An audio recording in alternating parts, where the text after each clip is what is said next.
జానారెడ్డి గారు, ఉత్తమ్ కుమార్ రెడ్డి గారు, చాలామంది పెద్దలు వన్ టైం రుణమాఫీ అని అడిగిన అధ్యక్ష. నేను ఒక్కటే మాట చెప్తా ఉన్నాను ఇక్కడ. ఇక పాడిందే పాడరా పాసమాన్లు దాసరని ఇప్పటికో 50 మాటలు వాడిన పాట. దాన్ని ఎత్తుకొని పోయి మీరు ఊరేగింపులు కూడా చేసిండ్రు.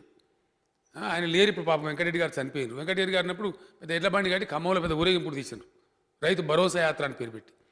మీ యాత్రల తర్వాతనే ఉప ఎన్నికలు జరిగినాయి, ప్రజలు కూడా తీర్పిచ్చిండ్రు. మేము చెప్పినాం స్పష్టంగా, కుండబద్దలు కొట్టినట్టు మేము చెప్పినాం. అందులో ఎందో ఉన్నది బ్రహ్మ పదార్థం అంటే మీరు దాన్ని పట్టుకునే మీరు అడుగుతున్నారు కంటిన్యూగా. ఏమున్నదండి ఇప్పుడు 75% అయిపోయింది, 25% మిగిలింది. అది ఒక నెల రోజులు దాటితే మళ్ళీ ఫిబ్రవరిలో బడ్జెట్ చేసిన అధ్యక్ష. దాన్ని ఎట్లా ఇచ్చేస్తారు? ఇంక దానికి ఏమున్నది? వన్ టైం రుణమాఫీ అదేదో పెద్ద బ్రహ్మ పదార్థమైనట్టు, దాన్ని మించి ఇంకో పదార్థమే లేనట్టు, మేమేదో పెద్ద ఫెయిల్ అయినట్టు. అధ్యక్ష, భారతదేశ చరిత్రలో 16,500 కోట్లు రైతుల రుణాలు మాఫీ చేసిన ప్రభుత్వం మీద ఉందా ఈ మొత్తం ఇండియాలో? కోతులన్నీ సమావేశం పెట్టుకునే అధ్యక్ష, అవి కూడా తెలియపరిచేసి ఈ మనుషులు మనం ఊళ్ళో పోయి తిందామంటే తినకుండా కొండెంగలను తీసుకొస్తాను. మరి కొండెంగ మనం దాన్ని చూడగానే భయపడతాయి అధ్యక్ష. ఇవేం చేసినా ఈ కొండెంగ ఒకటే కదా, మనం చైతన్యం కమ్యూనిస్ట్ కదా అధ్యక్ష, సూర్యాపేట చైతన్యం ఎక్కువ, కోతులకు కూడా చైతన్యం ఎక్కువనే. సొంత ఊళ్ళోనే కమ్యూనిస్ట్ గాలి ఎక్కువ ఉంటుంది అధ్యక్ష. అవి కూడా కోతులన్నీ ఆర్గనైజ్ అయిపోయి అసంఘటిత రంగం నుంచి సంఘటితం అయిపోయి 100 కోతులు వచ్చి కొండెంగని ధర్మిస్తున్నాయి అధ్యక్ష. దాని మీద ఉల్టా దాడి చేసి భయపడి పారిపోయే కోతులు 80,000 పెట్టి ఆ కొండెంగని కొనుక్కొస్తే అది డబ్బులు దండగైపోయినాయి అధ్యక్ష. మొత్తం మంకీస్ దాడి చేసి దాన్ని ధర్మేసి అది పారిపోయింది అధ్యక్ష, కోతుల దాడికి వశం కాక. అంటే అల్టిమేట్గా మనం కొండెంగని తెచ్చినా ఇంకోటి తెచ్చినా పని చేయది. పని చేసే ఒకటే ఒక మార్గం, అవి తినే ఫలవృక్షాలు మళ్ళీ అడవులలో పెంచాలి. అది అందుబాటులో ఉందంటే రమ్మన్న మనం బతిమాలిన రాదు అధ్యక్ష. చిన్నతనంలో మనం కోతి చూడాలంటే పుణ్యక్షేత్రం పోతే యాదగిరిగుట్ట పోతే కనిపించేది అధ్యక్ష. కోతి ఏడబడితే వాళ్ళకి కనిపించేది కాదు. కోతులు ఆడిచ్చే వాళ్ళు కూడా ఉండ్రి. కోతిని తీసుకొని వచ్చి కోతులాట చిన్నప్పుడు చిన్నయ్య గారు చెప్తున్నారు, కోతి ఆట ఆడిచ్చేవాళ్ళు అధ్యక్ష. ఊళ్ళలో కోతి చూడండి అంత ఆసక్తి ఉండేది. కానీ వీళ్ళు ఎక్కడ పడితే అక్కడ శేషగిరిరావు గారిని కోతులు కడితే హాస్పిటల్ పాలైందని కిషన్ రెడ్డి గారు చెప్పారు హైదరాబాద్ నగరంలో. అంటే ఈ పరిస్థితి కొంత తమాషగా అనిపిస్తున్నప్పటికీ 100% నిర్లక్ష్యం చేస్తే మటుకు రేపటికి పెద్ద పెను ప్రమాదం అవుతుంది. ఈ బయోడైవర్సిటీ లేకపోతే, వాతావరణ పర్యావరణ సమతుల్యం దెబ్బతింటే మనిషి జీవించలేని పరిస్థితి వస్తుంది. కాబట్టి మనం ఎంత డెవలప్ చేసినా, ఎంత వెల్త్ క్రియేట్ చేసినా, ఎంత ఇన్ఫ్రాస్ట్రక్చర్ క్రియేట్ చేసినా జీవించగలిగే పరిస్థితి ఉంటే ఆ ఆస్తిని మన ముందు తరాలు అనుభవిస్తాయి, లేకపోతే వేస్ట్ అవుతుంది. ఇది అంత అద్భుతమైనటువంటి ప్రోగ్రాం ఇది. కాబట్టి దయచేసి తెలంగాణ ప్రభుత్వం ఒక ఇనిషియేటివ్ తీసుకున్నది, చక్కగా తీసుకొని పోతున్నది. ఉత్తమోత్తమైన సలహాలు ఇంకా చాలా రావాలని కోరుకుంటున్నాను అధ్యక్ష. ఒకటేమో గోదావరిలో దొరికేది గంగ రొయ్యలని తినేది, అది ఆదిలాబాద్ ఆ ప్రాంతం అంతగా గోదావరి బెల్టెంబడిది తింటారు అధ్యక్ష, తమకు తెలుసు. చెరువులలో తెలంగాణలో ఎర్ర రొయ్యలు దొరికేటి అధ్యక్ష. ఎర్ర కలర్ ఉండేటువంటి రొయ్యలు ఉండేది చిన్నప్పుడు, పొట్టు రొయ్యలు అట అధ్యక్ష. అది దానిలో చింతశీగురు శనగపప్పేసి వండితే బ్రహ్మాండంగా అద్భుతమైనటువంటి టేస్ట్తోని నేను తిన్నా అధ్యక్ష చిన్నప్పుడు. లోకల్ రిసోర్స్, లోకల్కి దొరికేటువంటి వనరు, ఆ వనరును తెలంగాణ ప్రజలు తినేది అద్భుతంగా. ఆ ఎర్ర రొయ్యలు తినేది, పొట్టు రొయ్యలు తినేది. రేపు కాళేశ్వరం ఎత్తిపోతల పథకం, అట్లనే పాలమూరు ఎత్తిపోతల పథకం కంప్లీట్ అయితే భగవంతుని దయతోని కాంగ్రెస్ పార్టీ గవర్నమెంట్లో స్టార్ట్ అయిన అధ్యక్ష, కల్వకుర్తి కావచ్చు, నెట్టెంపాడు కావచ్చు, భీమా కావచ్చు, ఇప్పుడు ఆల్మోస్ట్ దగ్గర కంప్లీట్ అవుతూ ఉన్నాయి. నెక్స్ట్ ఇయర్కి అయితే 100% అన్ని కంప్లీట్ అయిపోతాయి. వాటి పూర్తి స్థాయిలో కాలువల సామర్థ్యం కానీ, రిజర్వాయర్లు కానీ, మంచి కానీ చెడ్డ కానీ పర్ఫెక్ట్గా చేసుకుంటాం. మొన్న నేను మక్తలు పోయిన అధ్యక్ష, మక్తలు పోతే అక్కడ హెలికాప్టర్ ల్యాండ్ అవుతూ ఉంటే 2 దిక్కులు, ఇటు ఊట్కూరు రిజర్వాయర్, అటు సంగమండ రిజర్వాయర్ నిండి మంచిగా కళ్ళకు సంతోషమయ్యేటువంటి సీన్ కనపడతా ఉండే హెలికాప్టర్ ల్యాండ్ అయ్యే టైంలో. ఆ టౌన్కు, మక్తల్ టౌన్కు రైట్కు సంగమండ ఉంది, లెఫ్ట్కి ఏమో ఊట్కూరు రిజర్వాయర్ ఉంది. చాలా ఆనందం కలిగింది. అట్లనే ఇప్పుడు నెట్టెంపాడు కింద రేలంపాడు రిజర్వాయర్ ఉంది, 4 TMC కెపాసిటీ ఉంది. అవన్నీ మన మత్స్యశాఖ వాళ్ళు పరిగణలోకి తీసుకోలే. అంటే రేపు రీజనరేటెడ్ వాటర్ ద్వారా మళ్ళా ఎర్ర రొయ్యలు, మన చిన్నతనంలో చూసిన ఎర్ర రొయ్యలు తెలంగాణలోని ప్రతి చెరువులో, ప్రతి కుంటలో పెరిగే విధంగా ఈ మన అన్నీ కూడా, మన సిస్టమ్ అంతా కూడా నిండి ఉంటుంది అధ్యక్ష. ఎక్కువ నీళ్లు తీసుకుందాం, మల్లన్న సాగర్ కడదాం అనేది అధ్యక్ష ఈ ఎర్ర రొయ్యలు కండ్ల చూడాలనే. దీని ద్వారా, దీని రీజనరేటెడ్ వాటర్ ద్వారా 300 రోజులు మన చెరువులు, కుంటలు నిండి ఉండాలనే తపనతోనే ఈ లిఫ్ట్ ఇరిగేషన్ స్కీమ్లకు ఇంత ప్రాధాన్యత ఇస్తా ఉన్నాం అధ్యక్ష, లేకపోతే వేరే ఉద్దేశం కాదు. అంటే ఏదైతే తెలంగాణ గతంలో తానుగా ఉన్నప్పుడు ఆంధ్రప్రదేశ్లో కలవక ముందు ఉన్నప్పుడున్న ఆ ఎర్ర రొయ్యల చెరువులు ఉన్నటువంటి తెలంగాణ ఉండేనో ఆ తెలంగాణ మళ్ళీ తయారు కావాలి. దానికోసం ఈ నీళ్ళని రావాలి. ఖచ్చితంగా మనకు సమైక్య రాష్ట్రంలోనే కేటాయించినటువంటి 1300 టీఎంసీల నీళ్ళు ఏవైతున్నాయో now they have to come on to the land of Telangana. గతంలో రాలేదు. అది వస్తే వచ్చిన తరుణంలో వచ్చే వరకే ఈ 46,500 చెరువులు కంప్లీట్ చేస్తే అసలు ఆ చెరువులు ఎండే ప్రసక్తే ఉండదు అధ్యక్ష. రోహిణి కార్తీ వచ్చిందంటే మొగులుకు ముఖం పెట్టి చూడకుండా తెలంగాణ రైతు వ్యవసాయం చేసే రోజు వస్తుంది అధ్యక్ష, గ్యారంటీగా. దానికోసమే తెలంగాణ వచ్చింది. ఆ తెలంగాణ వచ్చిన రోజు, ఆ తెలంగాణ ఏర్పడ్డ రోజు ఇంకో 1.5 year 2 year 2.5 years వరకు ఖచ్చితంగా ఈ మత్స్య పరిశ్రమ కూడా 5,000 కోట్ల రూపాయలు లాభం తెచ్చిపెట్టేటువంటి పరిశ్రమగా తయారవుతుంది. ప్రభుత్వం దృఢ సంకల్పంతో ముందుకు పోతా ఉన్నాం. పెద్ద ప్రాజెక్టులో ఎస్ఆర్ఎస్పి కావచ్చు, సాగర్ కావచ్చు, శ్రీశైలం కావచ్చు, పెద్ద ప్రాజెక్టులు ఏవైతే ఉన్నాయో అటువంటి వాటిలో మరబోట్ల ద్వారా పట్టుకోవడానికి కావాల్సిన మరబోట్లను కూడా సమకూరుస్తాం అధ్యక్ష. ఇవన్నీ నిర్వహించేటువంటి ఫిషరీస్ ఫెడరేషన్, దాని ఫెడరేషన్ ఏముంచన్నా కార్పొరేషన్ చేయన్నా పాలసీ డిసైడ్ చేసి అక్కడ కేవలం 400 చిల్లర ఉన్నారు అధ్యక్ష. ఒక 80-85 ఖాళీలు కూడా ఉన్నాయి. ఆ సిబ్బంది ఏ మూల కూడా చాలరు. నెక్స్ట్ మంతే నోటిఫికేషన్ ఇచ్చి ఇంకొక 500-600 మందిని కూడా ఫిషరీస్ కార్పొరేషన్లో రిక్రూట్మెంట్ కూడా చేస్తాం అధ్యక్ష. దాని కొంత నిపుణులను కూడా రిక్రూట్ చేస్తాం. చేసి పటిష్టమైన పద్ధతిలో ఇది మత్స్య కార్మికులు ఏదో మత్స్యం అనేది కాకుండా ఇది మత్స్య పరిశ్రమగా, తెలంగాణ మత్స్య పరిశ్రమగా రూపుదిద్దడానికి దీన్ని సంపూర్ణంగా తీసుకెళ్లేది, దీన్ని ముందుకు తీసుకెళ్తాం అధ్యక్ష. ఆ రకంగా ఒక సమగ్రమైనటువంటి అవగాహనతో తీసుకొని పోతాం. ఏదైనా చెప్తే కూడా అధ్యక్ష అతికినట్టు చెప్పాలి, ప్రజలు నమ్మటట్టు ఉండాలి. ఇంత అబాస్ పాలయ్యేటట్టు డైరెక్ట్గా ముఖ్యమంత్రిని సభలో పెట్టుకొని ముఖ్యమంత్రి నివాసం గురించి ఇంత అల్పంగా మాట్లాడడం అనేది 150 గదులు ఉంటాయా అధ్యక్ష ముఖ్యమంత్రి నివాసంలో? చూపిస్తారా కాంగ్రెస్ పార్టీ వాళ్ళు? ఇది పద్ధతి ఇది? అంటే ఎంత అక్కసు ఉందో వాళ్ళ మైండ్లో, వాళ్ళ ఆలోచన విధానంలో ఇది బయట పెడతా ఉంది స్పష్టంగా. అధ్యక్ష వైఎస్ రాజశేఖర రెడ్డి గారు కట్టిన ఒక మేరకు అక్కడ దానిలోనే నేను నివాసం ఉన్న అధ్యక్ష. వారు నివసించిన కానీ ఉన్నప్పుడు నేను నిన్నమొన్న మారిన ఒక్క ముఖ్యమంత్రి కారే లోపలికి పోతుంది అధ్యక్ష. ముఖ్యమంత్రి ఎమ్మెల్యే కాన్వాయ్ అంతా బజార్ మీద ఉంటుంది. మరి ఆ రోజు వారు కూడా ఎందుకు ఆలోచించలేదు నాకు అర్థం కాలేదు. ఒక రాష్ట్ర ముఖ్యమంత్రి దగ్గర ఫస్ట్ కావాల్సింది పార్కింగ్ ప్లేస్ అధ్యక్ష. ఇవాళ ఒక 200-300 కార్ల పార్కింగ్ ఉండేటట్టు ఓ కలెక్టర్ల కాన్ఫరెన్స్ పెట్టుకున్నా, అధికారుల కాన్ఫరెన్స్ పెట్టుకున్నా, బ్రహ్మాండంగా ఇంకో కాడికి పోకుండా అధికారిక కార్యక్రమాలు నిర్వహించేటట్టు, ప్రజలు వస్తే ప్రజలను కలుసుకోవడానికి ఒక మంచి హాల్తో పాటు ఓ 36-37 కోట్లు ఖర్చు పెట్టి దాన్ని కట్టాం అధ్యక్ష. అదేంటి అధ్యక్ష? కేసీఆర్ తర్వాత దాన్ని ఎంతమంది ముఖ్యమంత్రులు ఉంటారు అధ్యక్ష? తెలంగాణ రాష్ట్ర ముఖ్యమంత్రి నివాసం అది, కేసీఆర్ నివాసం కాదు. ఈ ఫీజు రియంబర్స్మెంట్ ఏదైతే ఉందో దీనిలో ఇంతకుముందు ఇంకో మాట కూడా మనవి చేశారు అధ్యక్ష. మంత్రి గారి ఇచ్చిన స్టేట్మెంట్లో ఉంది, విద్యా సంస్థల సంఖ్య చూస్తే 1200 చిల్లర మనవి ఉన్నాయి ప్రభుత్వంవి, 5,550 సంస్థలు ప్రైవేట్ ఉన్నాయి అధ్యక్ష. ఇవి కూడా ఈ ప్రైవేట్ మేము పెట్టలే, మేము వచ్చేవరకే ఉన్న సంస్థలు ఇవన్నీ. ఇంజనీరింగ్ కాలేజీలైనా, ఈ కాలేజీలైనా, ఆ కాలేజీలైనా, ఏవైనా ఈ రియంబర్స్మెంట్ పొందుతున్న సంస్థలు కూడా మేము ఓపెన్ చేసినవి కావు అధ్యక్ష. గతం నుంచి వచ్చినటువంటి ఆ పరంపరలో వచ్చినటువంటి ఏ రాష్ట్రంలో 370 ఇంజనీరింగ్ కాలేజీలు ఉంటాయి అధ్యక్ష? 370. ఒక సంవత్సరం మనం ప్రొడ్యూస్ చేసే ఇంజనీరింగ్ విద్యార్థుల సంఖ్య ఎంత అండి? 1,50,000, 1,40,000, 1,60,000. ఏం చేయాలి అధ్యక్ష ఇంజనీర్లు? ఎక్కడ పోవాలా అధ్యక్ష? బాధ కలుగుతుంది.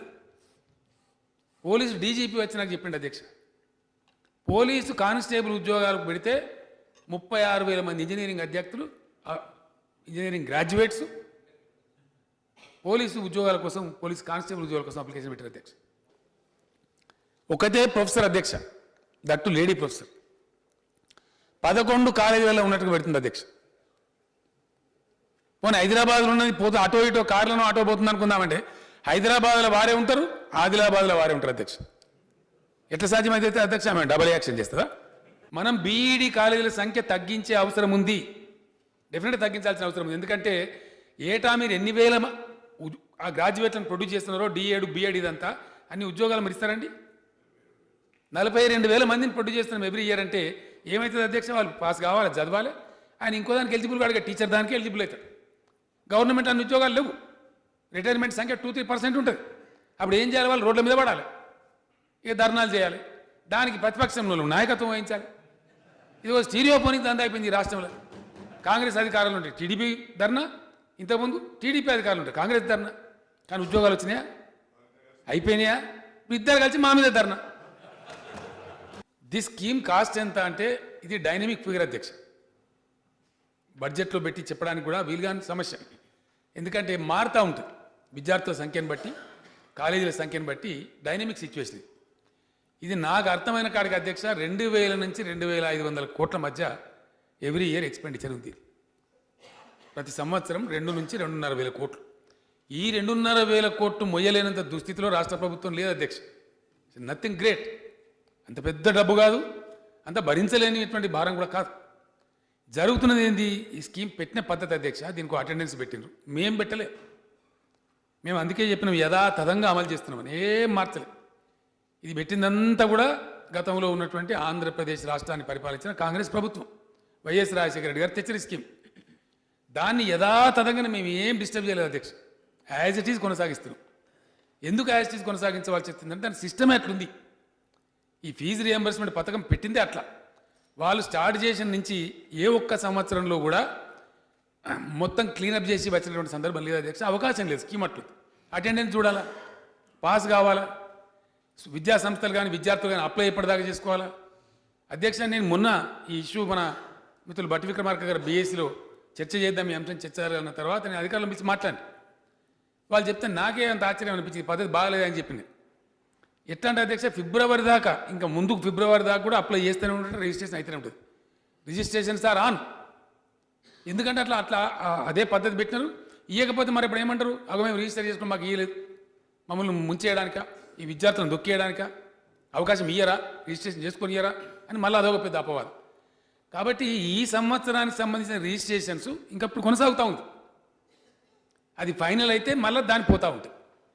ఈ సంవత్సరం ఆల్రెడీ అక్బర్ గారు కూడా మాట్లాడుతూ అన్నారు, మీరు ఎన్ని డబ్బులు రిలీజ్ చేసినారు ఈ కరెంట్ ఇయర్లో అన్నారు. ఆల్రెడీ 1487 కోట్లు రిలీజ్ చేసినారు అధ్యక్ష. రిలీజ్ చేయలేదని కాదు, లక్ష్మణ్ గారు ఇంకో మాట అన్నారు, 3 సంవత్సరాలలో ఫీజులు చెల్లించకపోవడం వల్ల చాలా కంగారు పడుతున్నారు, పెద్ద సంక్షోభం వచ్చే పరిస్థితి, ఇబ్బందులు పడుతున్నారు అధ్యక్ష. మంత్రి గారి స్టేట్మెంట్లో చాలా స్పష్టంగా ఉంది. నేను చెప్పిన లెక్కనే ఉంది అధ్యక్ష. దీంట్లో అర్థం చేసుకుంటే ఎంత అధ్యక్ష, 4,687.72 కోట్లు ఈ రాష్ట్రం వచ్చిన తర్వాత, ఈ ప్రభుత్వం వచ్చిన తర్వాత ఫీజు రియంబర్స్మెంట్ కింద ప్రభుత్వం చెల్లించింది అని స్పష్టంగా చెప్పిండ్రు. This A paid money.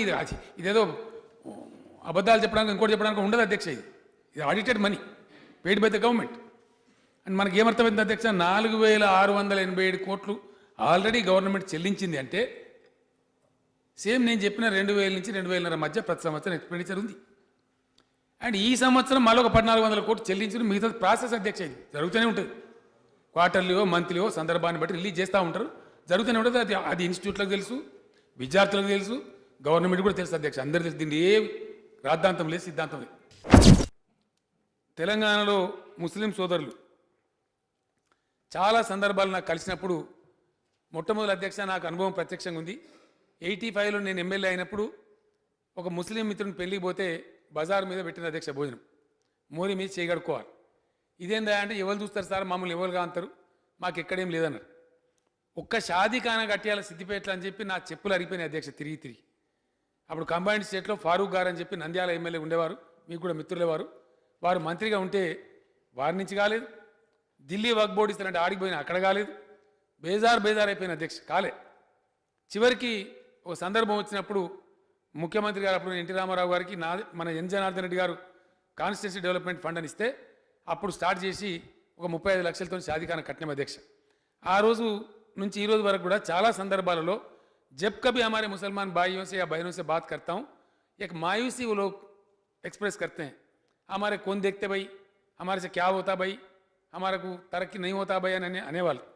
కానీ ఈరోజు मैं हमारे तेलंगाना के मुस्लिम भाइयों को बहनों को हमारे हैवान के जरिए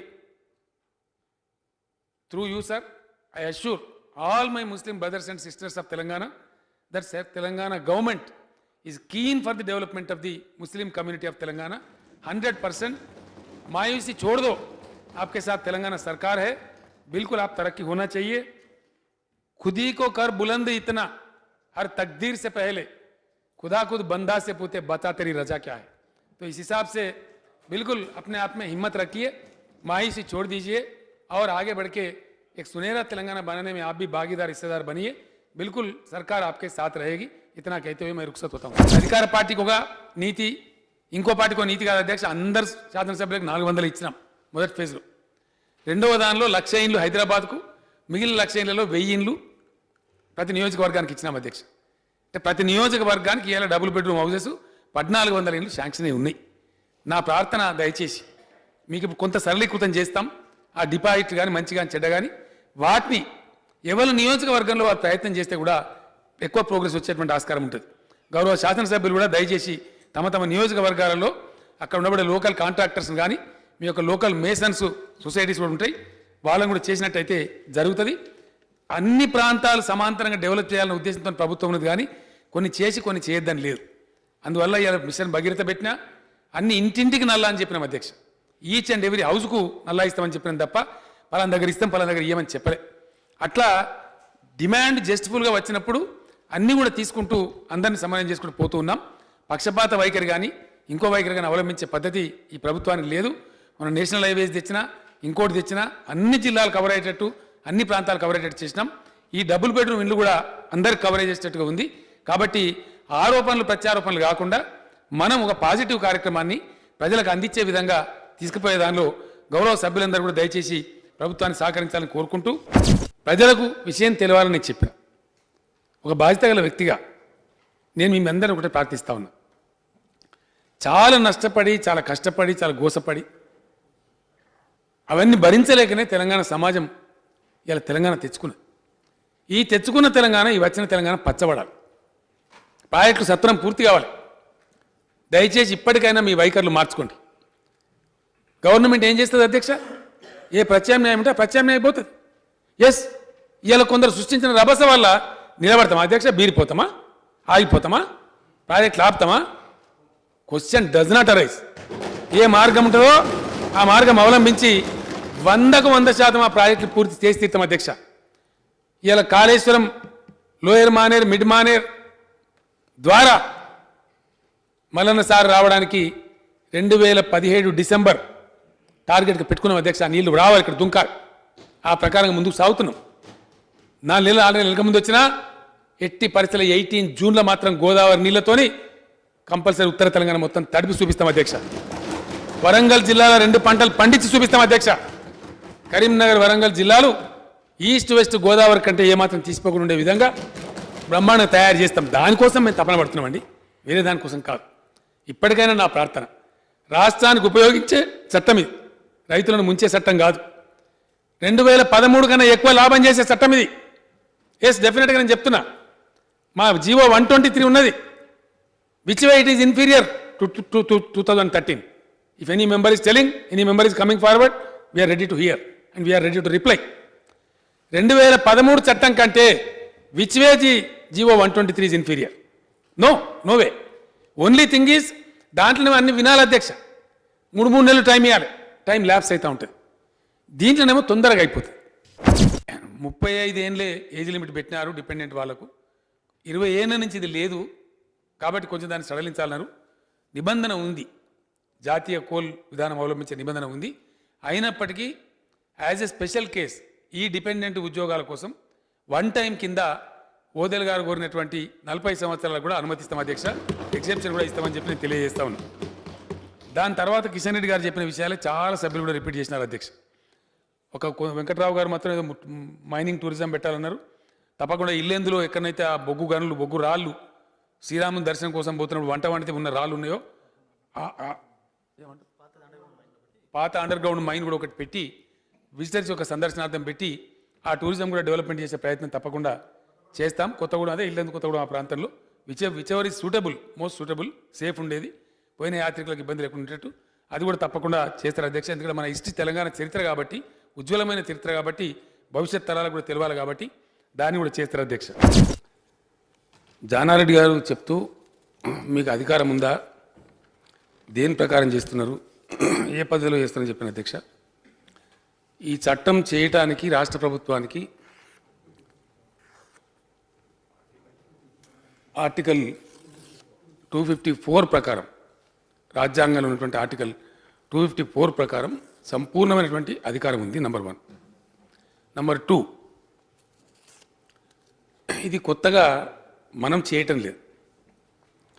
ఇప్పటికి దేశంలో గుజరాత్తో సహా, రాజస్థాన్తో సహా దాదాపు 7-8 రాష్ట్రాలు ఈ సవరణలు చేసుకున్నాయి. ఎందువల్ల అధ్యక్ష? ఎందువల్ల అంటే 2013లో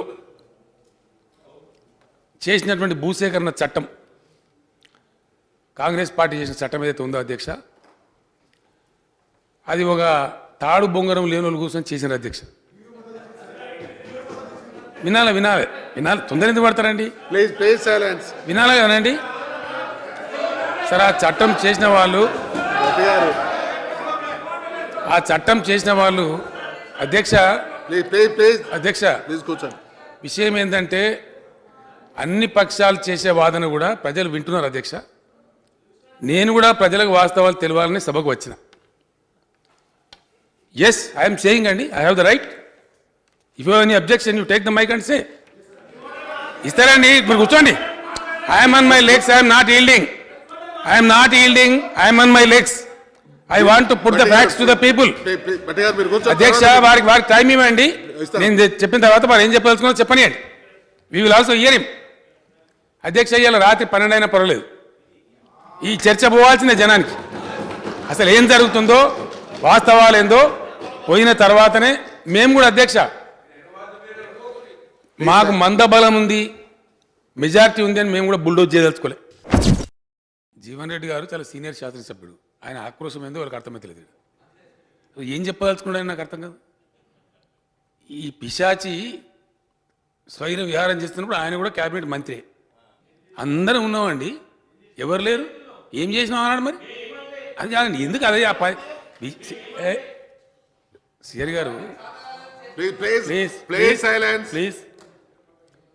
ఇష్యూ ఏదైనా ఉంటే, ఇప్పుడు ఇంత పెద్ద నేరం బయటపడ్డది, సరే నాడు జరిగింది ఏందో జరిగింది. ఈరోజు పోలీస్ డిపార్ట్మెంట్ కష్టపడి ఇంత పెద్ద దుర్మార్గుని అంతమొందించి సమాజానికి పెద్ద రిలీఫ్ ఇచ్చి, ఇగో ఎంత పెద్ద కేసు అధ్యక్ష, 174 కేసులా, 1000 ఎకరాల జాగరా, 1,70,000 చదరపు గజాల ఇండ్ల జాగాల ప్లాట్ల అమాయకుల దగ్గర దోపిడీ చేసినాయి. అంత మీ హయాంలే కదా, మీ 10 సంవత్సరాల చరిత్ర కావన్నా తప్పించుకున్నట్టు. ఎప్పుడంటే న్యాయస్థానం నుంచి తప్పించుకున్నది?